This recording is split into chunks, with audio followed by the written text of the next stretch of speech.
High everyone, আসসালামু আলাইকুম। Welcome back to my channel. আশা করি সবাই যে যেখানে আছেন অনেক বেশি ভালো আছেন, আর আমি ভীষণ ভালো আছি। আজকে আমি আবারও চলে এসেছি খুব সুন্দর একটি মিষ্টি রেসিপি নিয়ে।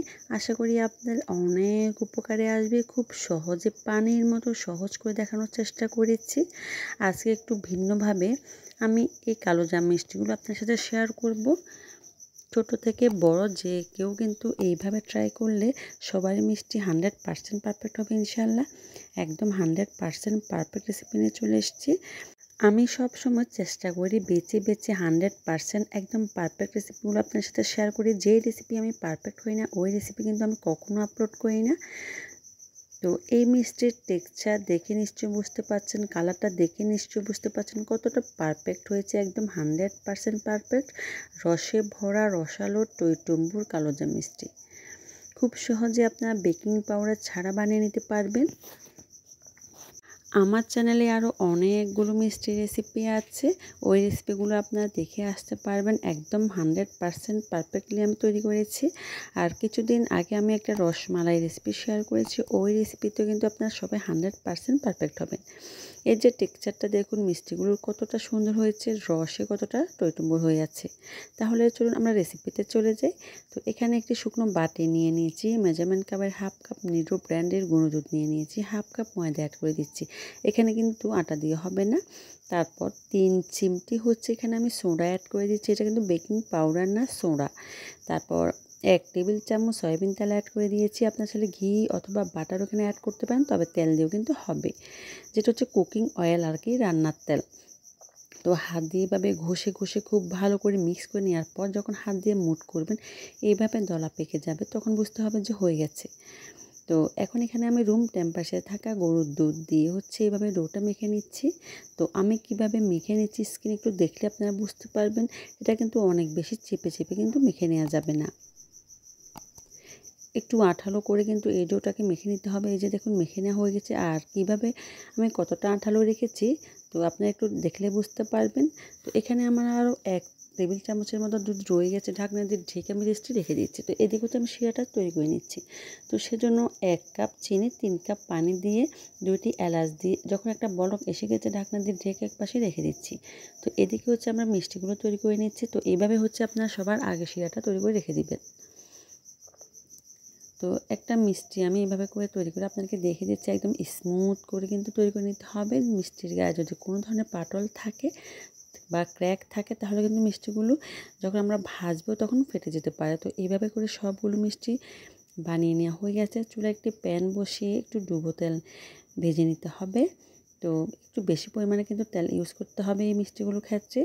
যখন একদম কুসুম কুসুম গরম হয়ে গেছে তখন সবগুলো মিষ্টি দিয়ে এভাবে করে প্যানের হাতলটা ধরে ধুলে দিতে হবে, বা আপনারা যদি চান এভাবে স্প্যাচুলা দিয়ে কিন্তু নাড়িয়ে দিতে পারেন। তো কিছুক্ষণ পরে সবগুলো মিষ্টি কিন্তু উপরে ভেসে উঠে গেছে, দেখতে পাচ্ছেন। যখন পরিপূর্ণভাবে সবগুলো মিষ্টির তেলের উপরে ভেসে উঠে যাবে এইভাবে, তখন কিন্তু চুলার আঁচটাকে সামান্য একটু বাড়িয়ে দিতে হবে, বাড়িয়ে দিয়ে একটু ব্রাউন কালার করতে হবে। তো যখন একটু ব্রাউন কালার হবে আবার সে একেবারে লো আঁচে কিন্তু দিয়ে দিতে হবে। তাহলে একটা মিষ্টি কিন্তু আপনার ফাটবে না, খুবই সুন্দর হবে। তো আমার কিন্তু এখানে একটা মিষ্টি কিন্তু ফাটেনি। তো আমি সবার আগে একদম নিবু নিবু আঁচে মানে লো আঁচে রেখেছি। যখন ফুলে উঠে গেছে তখন চুলার আঁচটা একটু বাড়িয়ে দিয়েছি। যখন ব্রাউন কালার হয়ে গেছে আবার আগের পর্যায়ে চুলাটাকে দিয়ে দিয়েছি। তো এইভাবে করে আমি ভেজে নিয়েছি। তো আমার মিষ্টিগুলো কিন্তু খুবই সফট আছে। তো এইরকম যদি সফট আপনার মিষ্টিগুলো থাকে তাহলে খুব সহজে কিন্তু এর ভিতরে কিন্তু রস ঢুকে যাবে। তো আমার মিষ্টিগুলো অলরেডি হয়ে গেছে। এখন আমি তেল থেকে ছেঁকে তুলে নিচ্ছি। তুলে সরাসরি কুসুম কুসুম গরম শিরার মধ্যে এই গরম গরম মিষ্টিগুলো দিয়ে দিতে হবে। এই যে, তো এইভাবে আপনার জাল দিতে পারেন অথবা নাও দিতে পারেন, তারপরও কিন্তু মিষ্টিগুলোর মধ্যে কিন্তু শিরা ঢুকে যাবে। তো অলরেডি দেখতে পাচ্ছেন মিষ্টিগুলোর মধ্যে কিন্তু শিরা ঢুকেই গেছে। তো আমি শুধুমাত্র একটা বলক নিয়ে নিয়েছি। এই যে একটা বলক দিচ্ছি এটা কিন্তু না দিলেও হতো, তাও কিন্তু মিষ্টির মধ্যে শিরা ঢুকতো। তো এইভাবে নেড়ে চেড়ে এখন আমি চুলাটাকে বন্ধ করে রেখে দিচ্ছি। তো 10 মিনিট পরের অবস্থা দেখুন। 10 মিনিট পরে আমি আপনাকে আবার দেখিয়ে দিচ্ছি আর কি। মিষ্টিগুলো রসে একদম টইটুম্বুর হয়ে গেছে। আমি একটু নেড়ে চেড়ে মিশিয়ে দিচ্ছি। উপরের দিক নিচে, নিচের দিক উপরে এইভাবে করে দিচ্ছি। তো এইভাবে করে আমি 30 মিনিটের জন্য রেখে দিয়েছিলাম। 30 মিনিট পরে কিন্তু একটু কিন্তু রস নেই, সব রস কিন্তু এই মিষ্টিগুলো স্যুপ করে নিয়েছে দেখতে পাচ্ছেন। আর রসে একদম রসালো টইটুম্বুর হয়ে যাচ্ছে। এই মিষ্টিগুলো জাস্ট মুখে দিতেই গলে যাবে। টপ টপ করে আপনারা 2 থেকে 3টা মিষ্টি অনায়াসে খেয়ে নিতে পারবেন।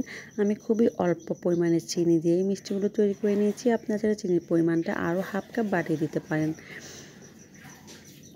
তো দেখুন কতটা পারফেক্ট হয়েছে, রসে কতটা রসালো হয়েছে। একটা মিষ্টিতেও কিন্তু রস ঢুকেনি, এটা কিন্তু হয়নি। দেখতে পাচ্ছেন কতটা রসালো, কত সফট হয়েছে, মুখে দিলে জাস্ট মিলে যাবে, খুবই সফট। অনেকের ক্ষেত্রে হয় যে মিষ্টির ভিতরে রস ঢোকে না, তো আমার এই রেসিপি ফলো করলে কিন্তু 100% মিষ্টির ভিতরে কিন্তু রস ঢুকবে। আর মিষ্টির কালারটা দেখুন কতটা সুন্দর, এই যে ভেতরের কালারটা খুবই সুন্দর, খুবই রসালো হয়েছে।